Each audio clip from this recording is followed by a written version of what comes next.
सुप्रभातम। मैं Jaydev Upadhyay online Sanskrit class में आप सभी का स्वागत करता हूं। आज का विषय है अनुस्वार संधि। यह कक्षा 10 के पाठ्यक्रम में है।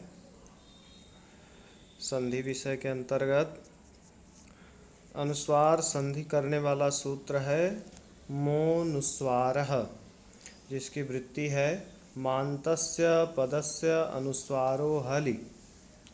इसका अर्थ है मांत पद को अनुस्वार होता है, हल प्रत्याहार परे रहते। अब इस पद में आए हुए शब्दों के अर्थ पर विचार करते हैं। पहला आया इसमें मांत पद। मांत पद क्या है? कहते हैं म जिसके अंत में स्थित हो ऐसा पद मांत पद कहा जाता है। यानी जिस पद के अंत में, पद से यहाँ पर तात्पर्य है शब्द ही ग्रहण करेंगे, शब्द रूप। तो कोई भी शब्द रूप जो है, राम रामौ राम, रामम रामौ रामान इत्यादि, ये जो शब्द रूप हैं, वैसे तो पद के लिए सूत्र है सुप्तिङन्तम पदम सुबंतम तिङन्तम च पद संज्ञम स्यात्। सुबंत और तिङंत की पद संज्ञा होती है, यानी शब्द रूप और जितने धातु रूप हैं इन सब की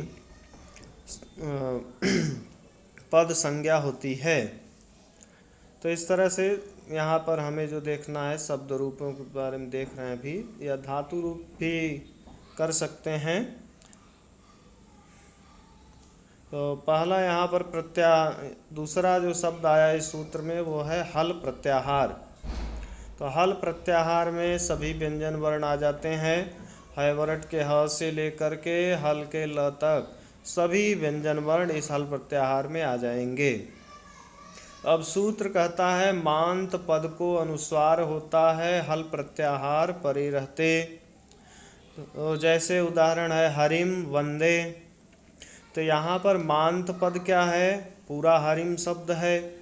तो अब इस पूरे मांत पद यानी पूरे हरिम शब्द रूप को अनुस्वार हो जाएगा?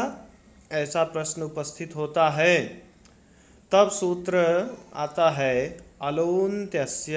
यह सूत्र यहाँ पर बताता है षष्ठी निर्दिष्टोन्त्यस्याल आदेशः स्यात्। यानी षष्ठी के द्वारा निर्दिष्ट जो कार्य वह अंत्यस्य अल आदेशः स्यात्, अंतिम अल वर्ण के स्थान पर होता है। और इसमें भी कई पद आए, षष्ठी अंत्य अल। तो अल यानी अल प्रत्याहार। अल प्रत्याहार में स्वर और व्यंजन सभी प्रकार के सभी वर्ण आ जाएंगे। अब षष्ठी निर्दिष्ट क्या है? षष्ठी निर्दिष्ट के तात्पर्य है जो पाणिनि जी ने जो सूत्र बनाए हैं उसमें जो शब्द षष्ठ्यंत है, यानी षष्ठी विभक्ति वाला है, उसके द्वारा निर्दिष्ट जो कार्य है वह अंतिम अल को होता है, यानी अंतिम वर्ण के स्थान पर होता है। जैसे इस मोनुस्वार सूत्र में म शब्द है और उस म शब्द के षष्ठी विभक्ति में बना है मह। तो मांत, यहाँ जो अर्थ निकाला हमने मांत, तो वह षष्ठी विभक्ति द्वारा यह ऐसा अर्थ प्राप्त होता है। तो षष्ठी विभक्त्यंत जो पद है यानी मांत, उसके मांत से हम किसका ग्रहण करेंगे? उस शब्द रूप के अंत में स्थित जो म है उसका। तो म यह षष्ठी के द्वारा निर्दिष्ट है, इसलिए ऐसा किया जाने वाला जो कार्य है वह अंतिम अल वर्ण के स्थान पर होता है, यानी अंतिम वर्ण। जैसे हरिम पद है, अभी उदाहरण में हम आपको बताएंगे। अभी यहाँ देख लेते हैं। आप इतना ही जानिए कि पद के अंत में स्थित जो म होता है उसके स्थान पर अनुस्वार हो जाता है। अब नियम क्या बनता है? नियम देख लें। हिंदी में नियम हम कह सकते हैं कि पद के अंत में स्थित यानी रहने वाले म को अनुस्वार हो जाता है हल, यानी व्यंजन वर्ण परे रह। तो इस तरह से नियम बनता है कि पद के अंत में स्थित यानी रहने वाले म को अनुस्वार हो जाता है, हल यानी व्यंजन वर्ण परे रहते। उदाहरण देखेंगे, हरिम वंदे, यह शब्द सिद्ध हुआ है, हरिम वंदे। तो हरिम वंदे, यहाँ इसका संधि विच्छेद होता है हरिम वंदे। अब इस संधि विच्छेद में हरिम पद है, इस हरिम वहाँ पर ऊपर जो सूत्र में बताया गया मांत पद को अनुस्वार होता है, हल वर्ण परे रहते। तो ये हरिम यह कैसा है? मांत पद है, म जिसके अंत में है ऐसा पद है हरिम। अब और इसके बाद ये मांत पद को अनुस्वार कब होता है? जब व्यंजन वर्ण परे हो। अब इस म के बाद, मांत पद के बाद व्यंजन वर्ण है व, ये व। तो ऐसी स्थिति में इस पूरे मांत पद यानी हरिम को अनुस्वार प्राप्त होता है। तब वो सूत्र आता है अलोन्त्यस्य षष्ठी निर्दिष्ट अंत्यस्य अल आदेश स्यात्। षष्ठी को निर्देश मानकर किया जाने वाला कार्य अंतिम अल वर्ण के स्थान पर होता है। तो ये जो हरिम, पूरे हरिम के स्थान पर जो ये अनुस्वार आदेश होने वाला था, अब वो किसके स्थान पर होगा? अंतिम म वर्ण के स्थान पर। इस सूत्र से थोड़ा समझने में जिसको कष्ट हो रहा होगा उनके लिए नियम यहाँ पर सरल नियम बताया गया है। पद के अंत में स्थित म को अनुस्वार हो जाता है, हल वर्ण परे रहते।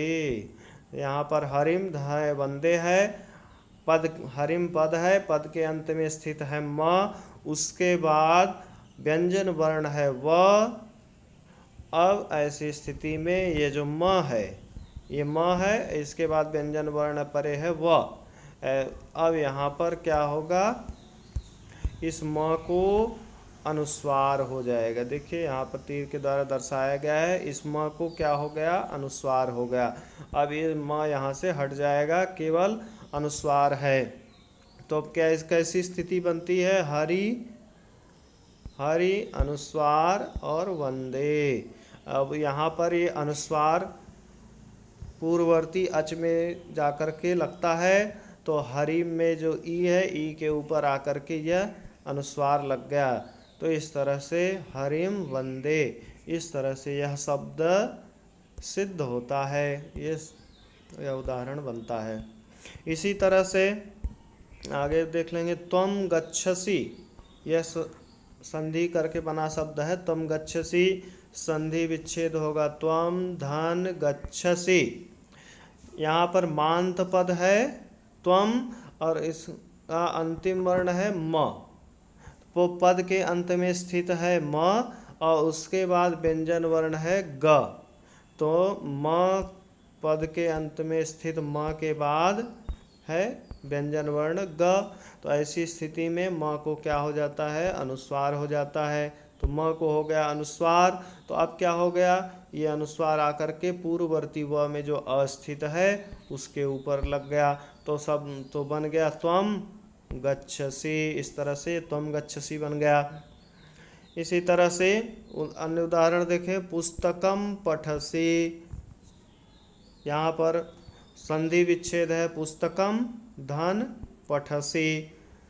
अब पुस्तकम में जो अंतिम पद के अंत में स्थित म है, पुस्तकम का म, ये पुस्तकम का जो म है ये पद के अंत में स्थित है। इसके बाद व्यंजन वर्ण है पठसी का प, यहाँ पर उसको हमने अलग अलग करके नीचे रख दिया है। पुस्तकम का अंतिम पद ये है म और उसके बाद व्यंजन वर्ण जो पठसी का प है वो यहाँ पर है। तो ऐसी स्थिति में क्या होता है? पद के अंत में स्थित म के बाद यदि व्यंजन वर्ण हो तो म को अनुस्वार हो जाता है। तो म को अनुस्वार हो गया। अब इस म को अनुस्वार हो गया। अब यहाँ पर से म हट गया, केवल अनुस्वार है। अब ये अनुस्वार ये पुस्तक शब्द के ऊपर आ जाएगा, क में स्थित अ के ऊपर, तो पुस्तकम पठसि। इस तरह से पुस्तकम पठसि यह शब्द से यह सिद्ध होता है। अब एक अन्य नियम देखते हैं जहाँ पर व्यंजन वर्ण परे है वहाँ का तो बता दिया कि म पद के अंत में स्थित म को अनुस्वार हो जाता है, लेकिन जहाँ पर स्वर वर्ण परे हो वहाँ पर क्या होगा, तो उसके लिए भी नियम है।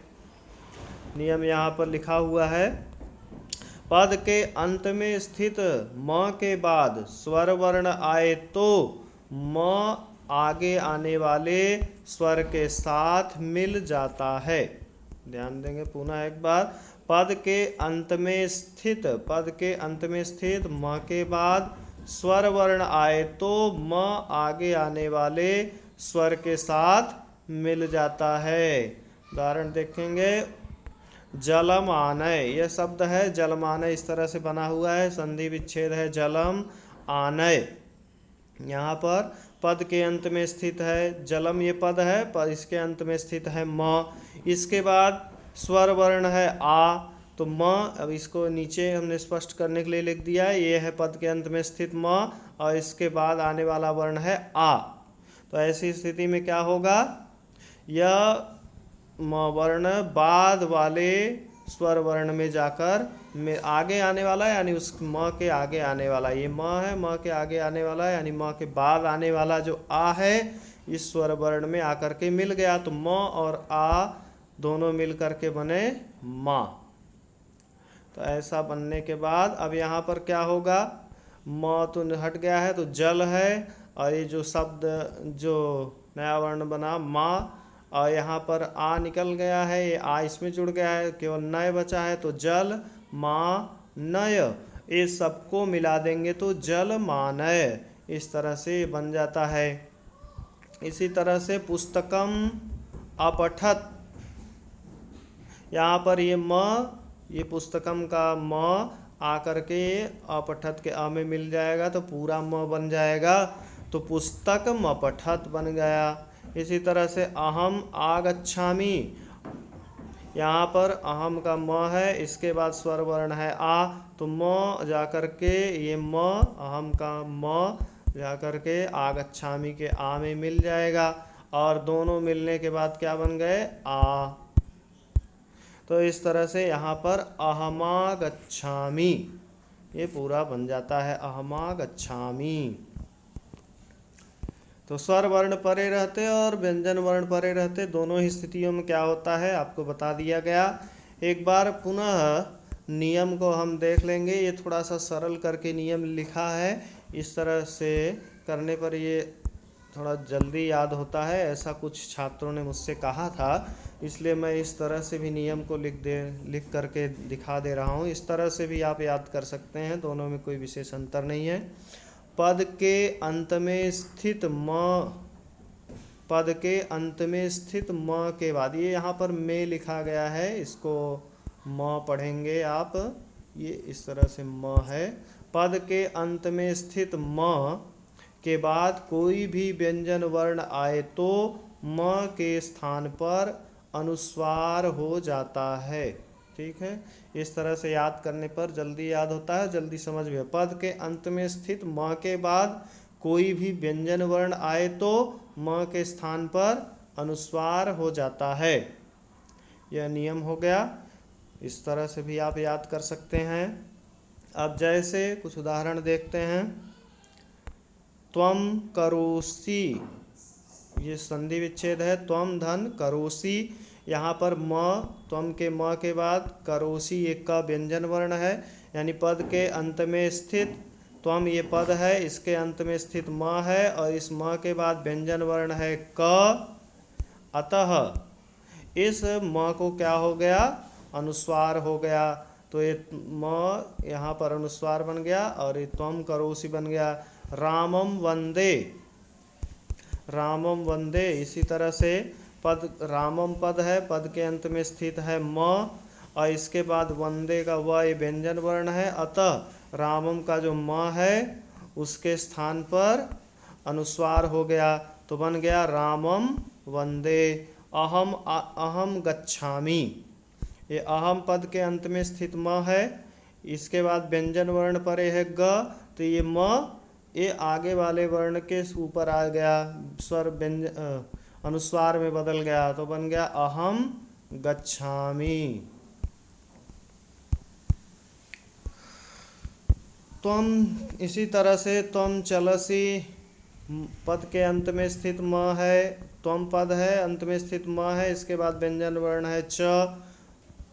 तो व्यंजन वर्ण परे होने के कारण ये म को अनुस्वार हो गया, तो बन गया त्वम चलसि गृहम गतः। गृहम पद है, इसके अंत में स्थित है म, इसके बाद व्यंजन वर्ण है ग, इस कारण से यह म को अनुस्वार हो गया, तो बन गया गृहम गतः। अयम शिशुः, इसी तरह से अयम में पद है, पद के अंत में स्थित म है, म को अनुस्वार, इसके बाद व्यंजन वर्ण परे है स, अतः इस म को अनुस्वार हो गया, तो अयम शिशुः। इदम नाम अयम देशः लिखितम वर्तते। इस तरह से आप कई उदाहरण पुस्तकों में आपको मिलेंगे। ये बहुत ही सरल संधि है, आप अच्छी तरह से समझ जाएंगे। इसी तरह से स्वर वर्ण परे होने पर का भी एक दो उदाहरण यहाँ पर लिखा है। दातुम इच्छति, म पद के अंत में स्थित म के बाद स्वर वर्ण है, तो म जाकर के ई में मिल गया, तो दातु मिच्छति बन गया।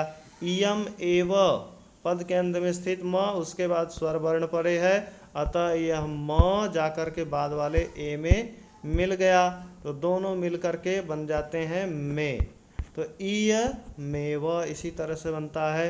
ये बहुत ही सरल संधि है, आप अच्छी तरह से समझ जाएंगे। तो इस तरह से ये इस संधि को समझने में जिसे कोई भी समस्या हो, वैसे बहुत सरल संधि है और अच्छे से समझा दिया गया है, किसी को कोई समस्या नहीं होनी चाहिए। फिर भी यदि किसी को कुछ पूछना हो तो हमारे नंबर पे संपर्क कर सकते हैं, या व्हाट्सएप पर या फ़ोन कॉल के माध्यम से। धन्यवाद।